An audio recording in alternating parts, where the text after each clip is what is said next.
ARUWE is Action for Women's Empowerment, and particularly the sexual reproductive health rights programs that we are doing is targeting young women and women. So the program is focusing on increasing access, accessibility, availability and utilization of sexual reproductive health rights services in Kyankwanzi district. Action for Rural Women's Empowerment, ARUWE, operates in Kiboga, Kyankwanzi, Wakiso, Mpigi and Sembabule districts, focusing on promoting women's rights and empowerment. It strives to see a world in which communities, especially women and their children, are able to realize their full social, economic and civic potential. Amplify Change partners with ARUWE, which is committed to empowering rural women.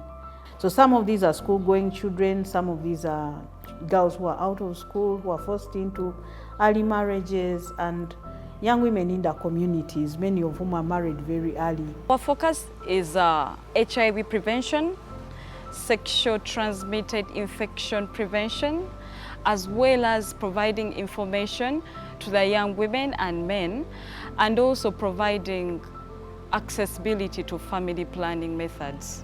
Over the past 2 years, it came to ARUWE's notice through community dialogues and youth engagements that there were widespread incidents of sexual abuse and exploitation of adolescent girls.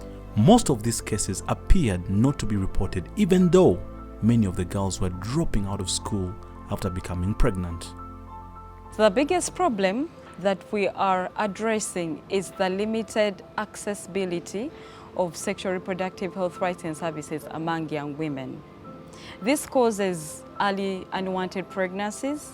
It also causes high HIV infection rates, and it also makes the young women vulnerable to sexual abuse and not knowing the referral systems that are provided for in the legal frameworks. In this community of Kyankwanzi, girl education in Kyankwanzi is very low. And most of the people who we have dealt with have never gone to school at all.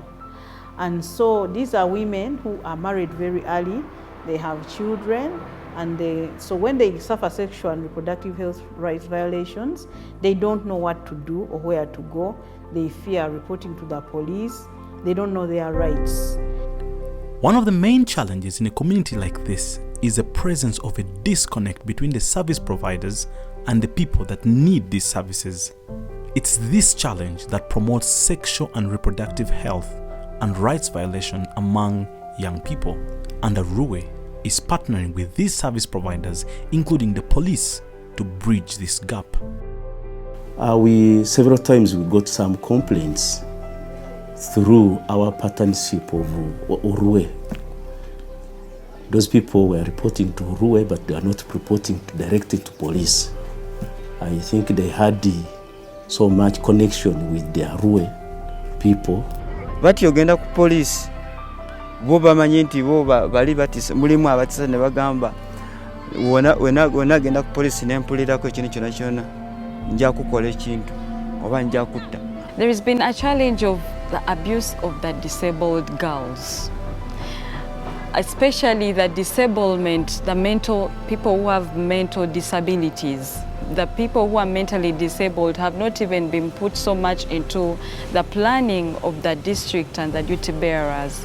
There is also a challenge of the deep practices that limit especially the young women from accessing family planning and contraceptives. There is such a limited knowledge concerning the referral and the reporting and the tracking of these cases, because the community is largely unaware, but also some of them are scared of the males. They're scared of what is going to happen. But not only being scared, there is that stigma that is attached to a girl or a person who has been raped or defiled. So those cases have not been coming out. Amidst these challenges, ARUWE has been able to document success of what they have done. These outcomes show a big stride towards change in the target communities. ARUWE has empowered the young women with knowledge of their rights and also the available services. This has led to demand for the services, and the demand has led to increased supply of the services from the duty bearers. The supply has led to the utilization of the sexual reproductive health rights and services among the young women. But also, very, very importantly, it has increased confidence among the young women. They're able to express themselves. They're able to go into a health facility and demand these services. They are not afraid to talk about the issues of sexuality and sexual diseases and sexual problems. That was the case before. I can say that this project has amplified what has been a taboo before. With the involvement of the local grassroots person, ARUWE has empowered local allies to champion change. It's this vibrant grassroots movement that continually checks the system, hence causing change.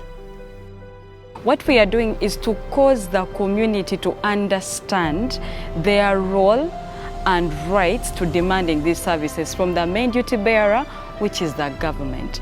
So when the youth are educated on their rights, when they are made aware of the available services, then they are able to utilize them. So as ARUWE, we have caused a vibrant grassroots movement of youth.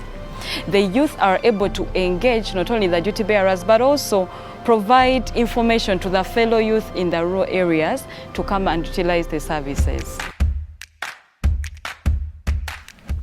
Today, local council representatives, community leaders, school heads and rights advocacy champions have been empowered with knowledge of their rights and available services.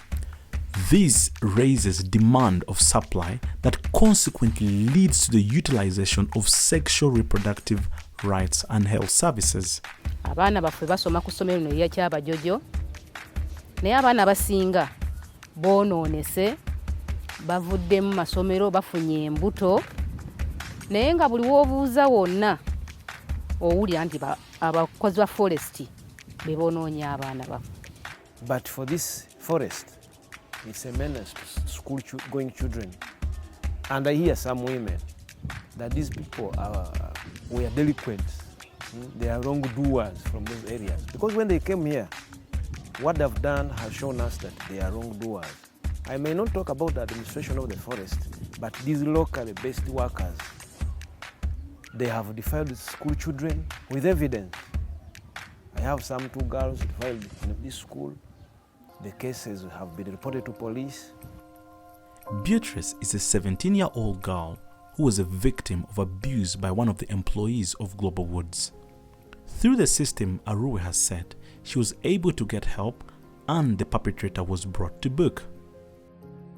Yansanga ekikonda nanjagala nampa olubuto olwamala okulumpa n'agenda yakomawo nga amaze okuzaala okutuusa ne kati taddanga.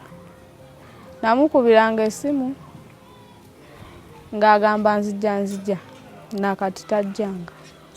These men were very notorious and they have been unchallenged for a long time. They have become extremely notorious and the number of victims had increased drastically by the time ARUWE appealed to the district through a petition for the district to be involved. We have been having those complaints and the cases which were reported, we handled them. Like one girl was defiled, the suspect was caught and was taken to, we investigated. Was taken to court and he pleaded guilty and was convicted on his plea of guilty and sentenced to 3 years imprisonment. But that was the effort with the ARUWE. They are really working and several times we have had meetings with them. Of recent, with the RDC, we had a meeting with them and they brought even those people who were one time even were also affected, the victims of them. Global Woods is a big and well-funded company which manages more than 2,000 acres of forest reserve spanning across 3 sub-counties in Chankwanzi district. When at full capacity, they have about 1,200 men deployed in these forest areas. It's these men that have been notorious for preying on young girls and sexually harassing women for years. It were their workers that were doing the injustice, but not the management. So the management has taken strides. They have involved ARUWE and the different duty bearers, including the residential district commissioner, the local council 5 chairperson, the local council 3 chairpersons, and the different duty bearers to come up with solutions. They have documented documented standards and procedures of child protection and safeguarding, and which all their employees are signing. And so because of ARUWE's engagement, this has been done. Since we work hand in hand with ARUWE, and they have helped to sensitize the masses, people have now come to know what to do, where to run to. And these people of ARUWE reach almost all homesteads. That means they are sensitizing the community. And when the community comes to know what should be done, then work will be easy. ARUWE tuyambye okulabirira ku baana, etuwa ku buyambi n'okutuyigiriza okwekuuma obulamu bwaffe n'obeerawo ng'oli mugumu. They are looking at women and their problems. They are looking at female children. Obudde buno omuntu amanyi wasobola okugenda nga ye nga afunye obuzibu bwona ng'omuntu. Ekyo kyo kireeseemu kyenji omuntu ate asobola okweyogerera ekimuluma ekitaaliwo obudde buli. Mu maaso agenda kubeerawo ekyenjawulo ng'ekibaddewo emabega. Twali tubadde mutamanya naye bano batuzibudde amaaso. Oli waddembe n'ogenda kunankanyi ku forest n'okola ki no reporting, oba n'ogenda ku poliisi n'oyambibwa. Tosobola kulimbalimba muwala nti tukolewe tuti nga tamaze genda ku ddwaliro, oba alina okugamba genda tulabe tuyimidde tutya ku ddwaliro edda tekyaliwo nga aliwo tenaba kujja. The impact I foresee is reduced unwanted pregnancies. I also foresee increased tracking and referral of sexual abuse cases for the young women and even for the young men. I also foresee reduction in the HIV rates, which will contribute to the 95-95-95 global strategy.